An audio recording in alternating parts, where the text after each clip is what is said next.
இந்த குணம் உங்கள்கிட்ட இருந்துச்சுன்னு சொன்னா நிச்சயமா அல்லாஹ் உங்களுடைய பாவங்களை மன்னிச்சிருவாங்க. அல்லாஹ் உங்களுடைய பாவங்களை மன்னிக்கணும்னு சொன்னா இந்த வீடியோ முழுசா பாருங்க. சூரத்து நூருடைய 19வது வசனத்துல அல்லாஹ் சொல்றான், அல்லா துஹிப்பூன அன் யக்ஃபிரல்லாஹு லக்கும், அல்லாஹ் உங்களை மன்னிக்க வேண்டும் என்று நீங்கள் விரும்பவில்லையா? இந்த வசனத்துடைய பின்னணி ஆயிஷா ரலியல்லாஹு அன்ஹா அவங்க மீது பொய்யாக பரப்பப்பட்ட அவதூறு. அதுல ஒருத்தங்க தான் மிஸ்தாஹ். அபூபக்கர் சித்திக் ரலியல்லாஹு அன்ஹுடைய உறவினர், அவருக்கு கடமைப்பட்டவர். இந்த சம்பவத்துக்கு பிறகு அபூபக்கர் சித்திக் ரலியல்லாஹு அன்ஹு அவங்க வாழ்நாள் முழுவதும் நான் உனக்கு உதவி செய்ய மாட்டேன் என்று சத்தியம் செய்யறாங்க. இப்ப அல்லாஹ் எச்சரிக்கை செய்து இந்த வசனத்தை இறக்கணும். அதுக்கு பிறகு அபூபக்கர் சித்திக் ரலியல்லாஹு அன்ஹு அவர்கள் வாழ்நாள் முழுவதும் நான் உனக்கு உதவி செய்வேன் என்றும் சத்தியம் செய்யறாங்க.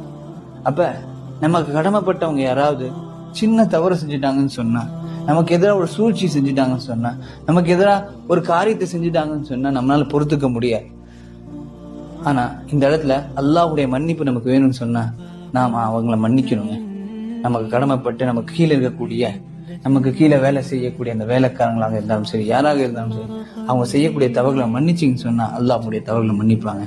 அல்லாஹ் நம் அனைவருக்கும் இந்த பாக்கியத்தை தருவானார். Download ShareChat.